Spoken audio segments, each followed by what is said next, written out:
그 후에 유대인의 명절이 되어 예수께서 예루살렘에 올라가시니라.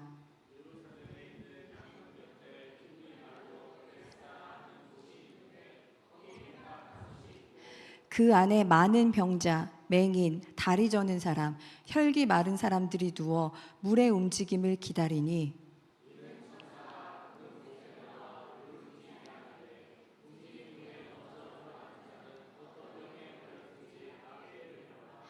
거기 38해 된 병자가 있더라.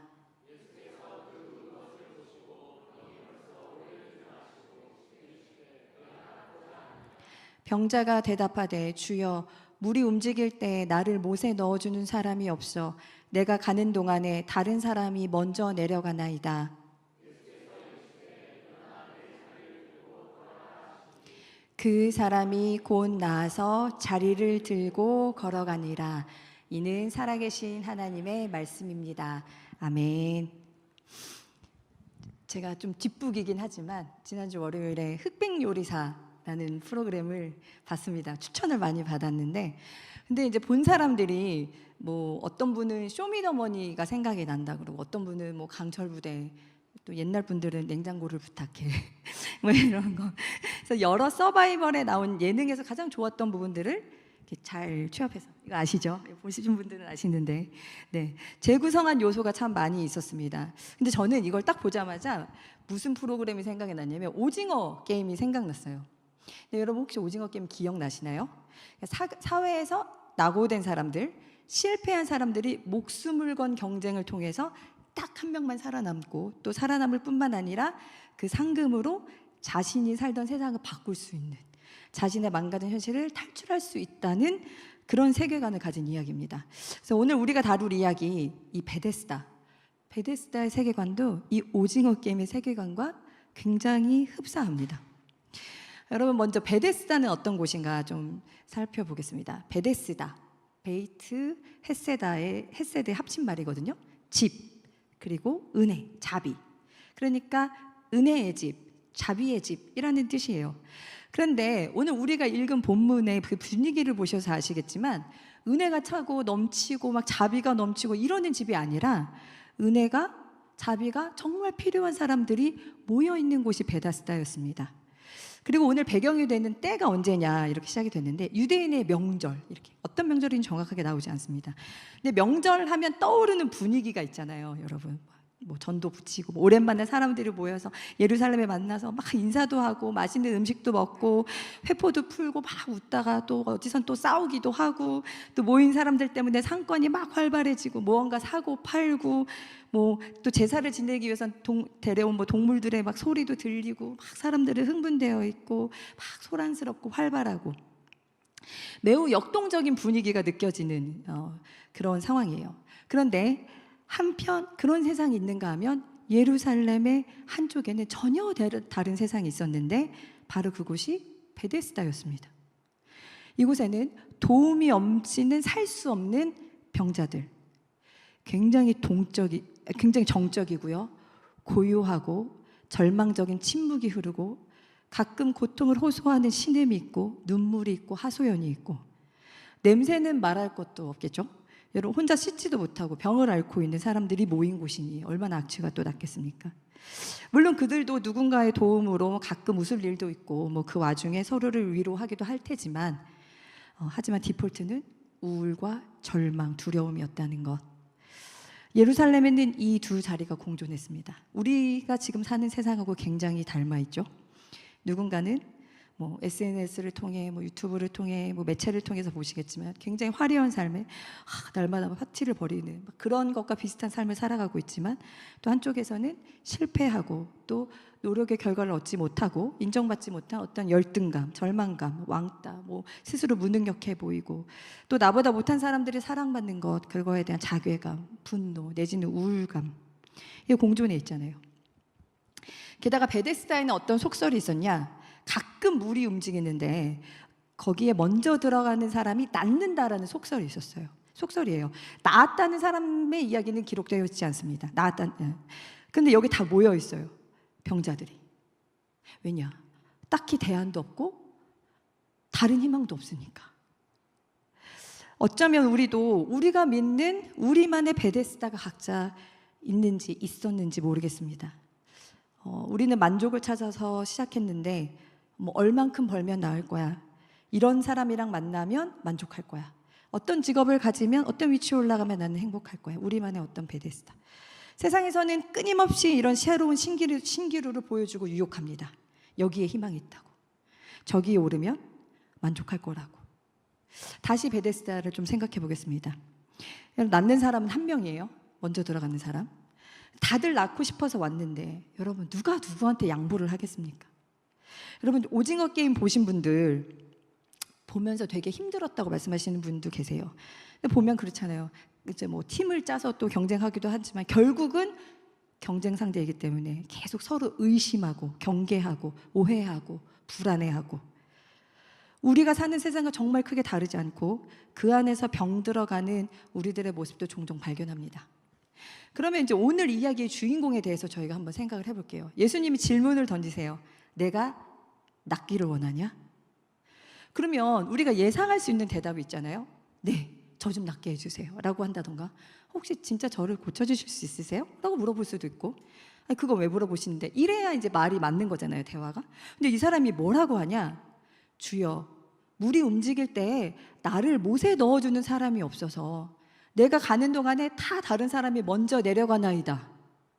굉장히 생뚱맞고 동문서답 같은 이야기를 합니다. 근데 이 사람은 왜 이렇게 얘기를 했을까? 지금 자기가 갖고 있는 몸의 고통보다 세상에 대한 원망과 사람들한테 받은 상처 때문에 마음의 고통이 더 커졌다는 거예요. 지금 내가 더 아픈 건 몸이 아니라 마음이라고 무의식적으로 호소하는 겁니다. 상처가 마음에 쌓이다 보니까 왜 고통받기 시작했는지, 뭐를 해결해야 되는지를 잊어버렸어요. 이게 더 아파서. 제가 며칠 전에 고등학교 동창을 만났거든요.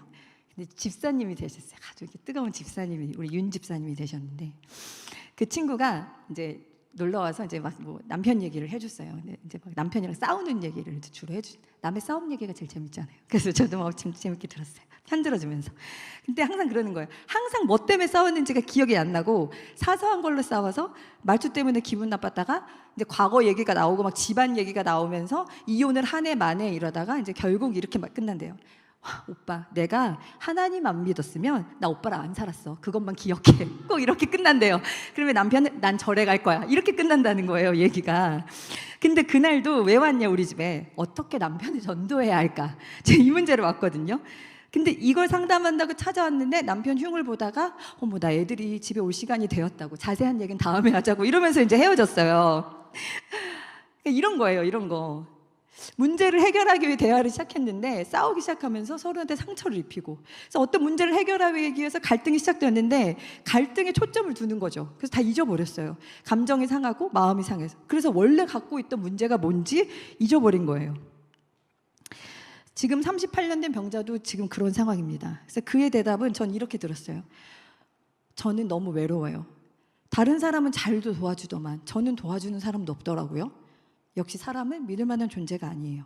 저는 패배자예요. 항상 경쟁에서 밀려났거든요. 남들보다 열심히 잘하고 싶은데 저한테는 기회가 없었어요.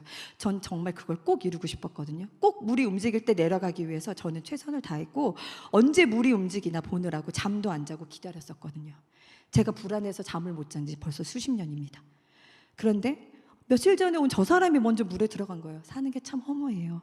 아주 냉소적이고 세상에 대한 원망과 사람에 대한 불신으로 자신을 더 상처내고 있었던 상황이었습니다. 자, 그러면 예수님이 이 병자의 상태를 모르셔서 예수님이 물어보셨을까요? 그러면 너 어느 병을 앓고 있냐? 증상이 뭐냐? 나으면 뭐 하고 싶냐? 이런 걸 물어보실 수도 있잖아요. 그런 것을 물어보시지 않았습니다. 예수님은 그 사람을 아셨어요. 성경에 이렇게 되어 있죠. 병이 오래된 줄 아셨다. 그 사람을 보시고 아셨다. 이렇게 되어 있어요. 그 사람이 어떤 상태인지 아셨다. 그럼 왜 그렇게 물어보셨을까요? 들어주시려고. 여러분 주변에 친구가 이런 38년 된 병자처럼 말하면 여러분 뭐라고 하실 것 같아요? 벌써 질문이 그게 아니잖아. 핵심이 그게 아니잖아. 내 말이 그게 아니잖아 라고 말할 사람들이 많이 떠올라요. 여기서 저를 비롯해서. 한두 명이 아닐 거예요. 근데 예수님은 지금 이렇게 말씀하시는 거예요. 너 고통스럽지? 상처받았지? 알아. 그거 나한테 말해. 내가 들어줄게. 예수님 들어주셨어요. 비난하지 않고 들어주셨습니다. 자, 그리고 예수님이 이제 본질적인 해결책을 제안해 주세요. 내 자리를 들고 걸어가라. 이 사람에게 꼭 필요한 건 스스로 걷는 거예요. 그래야 비로소 자립할 수 있잖아요. 들어주는 것도 위로가 되지만 정말 이 사람에게 꼭 필요한 건 스스로 일어나는 거예요. 왜냐하면 거기서부터 망가졌기 때문에. 그런데 이 사람은 베데스다 물이 움직일 때 들어가는 것이, 나를 도와줄 사람을 찾는 것이 내 문제의 해결책이라고 잘못 짚었어요. 우리도 그래요. 병이 오래되면, 상처가 오래되면 어디서부터 왔고 어떻게 해결해야 될지 몰라요. 증상만 남아요. 어떻게 하면 내 문제가 해결되는지, 내 과거를 극복할 수 있는지 다 추측만 하는 거예요. 그래서 계속 찾아다니고 헤매는 거예요. 하지만 예수님은 아셨어요. 진짜 필요한 게 뭔지. 그런데 예수님이 이 사람을 고쳐주실 때요, 저는 그래도 손이라도 한번 이렇게 탁 잡아주시면 얼마나 좋을까 생각했는데 손잡아 일으켜주시는 경우도 있거든요. 근데 이 38년 된 병자를 고쳐주실 때 손도 잡아주시지 않으셨어요. 왜 그러셨을까 생각을 했는데, 도와줄 사람이 필요하다고 지금 호소하는 사람이잖아요. 근데 너에게 필요한 건 스스로 일어날 수 있는 힘이야. 내가 그걸 줄 테니까 해봐. 예수님 뭐라고 하셨냐? 내 자리를 들고 걸어가라. 이제 스스로 일어나서 내 자리를, 내 과거를, 네가 살아온 흔적을, 네 상처를 들고 너의 베데스다를 나가라. 여러분, 이게 복음이에요. 복음은 그렇게 자신의 과거를 극복하게 해줍니다. 그래서 복음을 굿뉴스라고 하잖아요. 제가 예전에 노방전도 막 엄청 유행할 때, 이제 몇십 년 전이죠. 저도 그때 이렇게 막 같이 훈련을 받았거든요. 이제 다 옛날 분들은 다 아실 거예요. 이거 아시면 옛날 분이에요. 복음을 간단하게 전하기 위해서 이렇게 공식처럼 만들어 놓은 그림이 있어요. 그래서 나는 죄인이고 여기 하나님한테 갈 수 없는데 예수님이 다리가 되어 주시는 그림. 그리고 의자가 있는데 내가 주인으로 있는 의자와 내가 의자에서 내려와서 하나님이 주인이 되는 그림, 뭐 이런 그림. 물론 틀린 그림이 아니에요. 그리고 그 그림에 대한 설명이 뭐 다 효과가 없다 이렇게 말하는 건 아닌데, 저 이런 생각을 해봤어요. 듣다가 저걸 듣는 사람이 저게 진짜 좋은 소식이라고 들릴까? 저게 진짜 좋은 소식이라고 생각할까? 더 낫고 싶고 내가 더 나아지고 싶어서 지금 신앙을 가질까? 아니면 방법을 찾아야 되나라고 하는 사람들에게 너 안 믿으면 지옥 가고 너 원래 죄인이어서 예수님이 필요하다는 거, 그게 진짜 좋은 소식일까? 그런 생각을 했던 적이 있어요. 근데 제가 다시 성경을 읽으면서 알았어요. 진짜 좋은 소식. 복음은요, 누가복음 4장 18절에 이런 말씀이 있어요. 주의 성령이 내게 임하셨으니 나를 보내사 포로된 자에게 자유를, 눈먼 자에게 다시 보게 함을 전파하며 눌린 자를 자유롭게 하고. 자유가 2번이나 나와요. 진짜 복음은 예수님이 우리를 자유하게 해주신다는 거예요. 이 38년 된 병자처럼. 이게 진짜 좋은 소식이죠. 우리의 상처로부터, 과거로부터, 실수로부터, 트라우마로부터, 악한 생각으로부터, 반복되는 죄로부터, 습관으로부터. 그래서 예수님이 회개하고 복음을 믿어라 라고 했잖아요. 그래서 저는 진짜 성경에서 말하는 회개가 이런 거라고 생각하는데, 제가 회개를 좀 다른 방식으로 설명을 해볼게요. 우리는 보통 회개하면 눈물로 아파하는 것, 용서를 구하는 것, 물론 맞습니다. 그런데 이건 회개의 과정 중에 나타나는 한 현상입니다. 막 통곡하고 과거의 죄가 떠오르는 것을 회개하고 반성하고 막 그런 체험 있으신 분들도 계실 거예요. 그런 특별한, 그거는 하나님이 특별한 은혜를 주실 때만 경험할 수 있어요. 그러니까 회개하고 복음을 믿어라. 회개가 너무 무겁고 어려운 거예요. 성경에서는 회개하라고 하는데, 근데 그 경험은 하나님이 주셔야 할 수 있거든요. 진짜 회개는, 회개의 완성은, 회개는 언제 끝나냐? 자신의 과거를 극복할 때 끝납니다. 진짜 자신의 모습을 발견하고 돌이켜 같은 사람을 다른 눈으로, 같은 세상을 다른 방식으로, 같은 상황에서 다른 선택을 하는 것, 그게 회개예요. 근데 그걸 할 수 있는 힘을 누가 주신다? 예수님이 주신다. 그래서 그 문제로부터, 나를 고통스럽게 하는 그 상처, 나를 망치는 욕망, 죄로부터 자유하게 해주시는 것, 그게 진짜 복음이고 기쁜 소식이잖아요.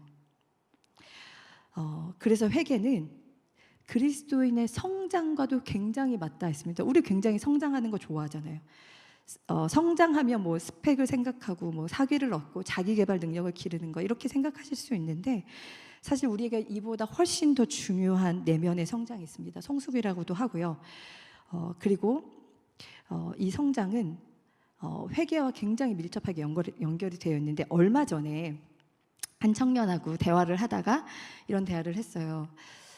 같은 갈등이 계속 반복이 되면, 같은 문제로 계속 힘들면 이걸 피하지 말고 그 문제를 잘 다루는 법, 내가 극복하는 법을 잘 배워서 성장하면 좋겠다라고 했어요. 그랬더니 아주 중요한 질문을 던졌습니다. 근데 왜 성장해야 돼요? 너무 중요한 질문이에요. 그래야 그 문제로부터 자유해지기 때문이다. 회개 왜 해야 돼요? 막 착한 그리스도인을 만들려고? 아니요. 회개 왜 해야 돼요? 자유함을 얻기 위해. 내가 항상 회피하던 문제, 반복되는 갈등, 장소를 옮기면 해결될까요? 회사를 옮기면 사라질까요? 교회를 옮기면 없어질까요? 그 사람 버리면 해결될까요? 내가 그 문제를 극복해서 그 갈등을 다룰 줄 알면 비로소 그 문제로부터 자유해지는 것이죠.